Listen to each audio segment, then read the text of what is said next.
Bonjour et bienvenue sur 350 FPS. Aujourd'hui, nous allons aborder l'achat de votre première réplique. Et avant même d'entrer dans le vif du sujet, je vais vous conseiller d'éviter tout ce qui est réplique en pack débutant. Ce sont des répliques aux alentours de 50-60 euros, mais qui ne fonctionnent pas très bien, qui ne sont pas précises et qui risquent de vous écurer de l'airsoft plutôt qu'autre chose. Je vais aussi vous conseiller d'éviter tout ce qui va être réplique de snipe et les répliques de points. Pour commencer, il faut se retourner vers une réplique d'assaut en AEG.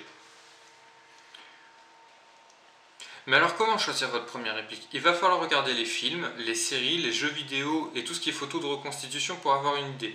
Mais le plus simple pour débuter l'airsoft, c'est quand même de se tourner vers les répliques de AK-47, M4, VMP5 et G36 qui sont des répliques qu'on peut facilement trouver pour moins de 200 euros.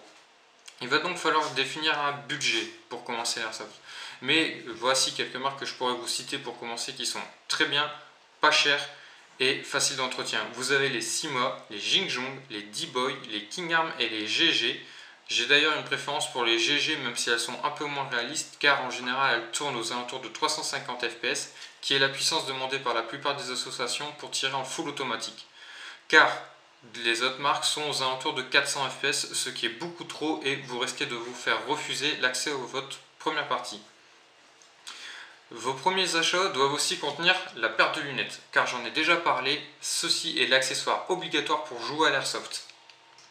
De plus, vous allez devoir choisir un magasin, et moi je vais plutôt vous conseiller d'acheter vos répliques en France dans des magasins spécialisés.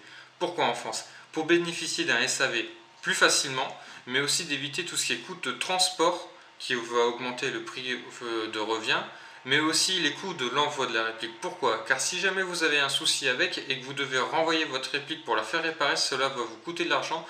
Vous avez aussi les risques inhérents au transport. Il peut arriver que la réplique arrive cassée chez vous. Voici un exemple d'une réplique qu'on peut avoir pour moins de 200 euros. Ceci est une réplique d'un MP5A5 Sima. Donc vous avez ici la réplique, un chargeur de type iCap dans lequel vous pouvez mettre plus de 200 billes. Elle vient également avec un chargeur de batterie et une batterie. Le chargeur de batterie est en général à changer très rapidement sur ces répliques car il ne fonctionne pas très bien et risque d'endommager vos répliques. La batterie, elle, fonctionne correctement mais sera aussi rapidement à changer, mais ça sera plus tard.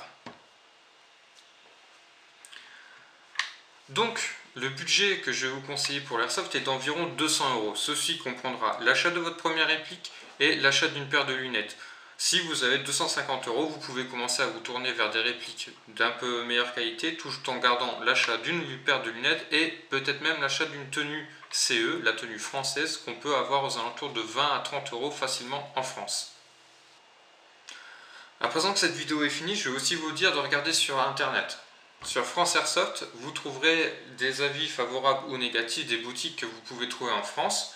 Allez les regarder avant de vous rendre dans la boutique car certaines n'assurent pas un très bon suivi des ventes et voire même vendent des répliques qui sont non fonctionnelles d'origine. Évidemment, le coût en France est un peu plus élevé qu'à l'étranger, mais ceci revient aussi au fait que vous avez le transport qui ne sera pas à votre charge et aussi le SAV qui, là encore une fois, ne sera pas à votre charge et beaucoup plus facile à mettre en œuvre. La prochaine vidéo vous présentera ce qu'est un AEG plus en détail et je vais vous présenter comment changer la puissance.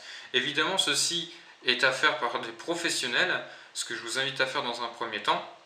Après, si vous voulez savoir comment fonctionne l'interne d'un AEG et comment le faire vous-même, c'est beaucoup de travail et je vais vous présenter les tutos sur internet, mais je vous conseille quand même de le faire par les boutiques.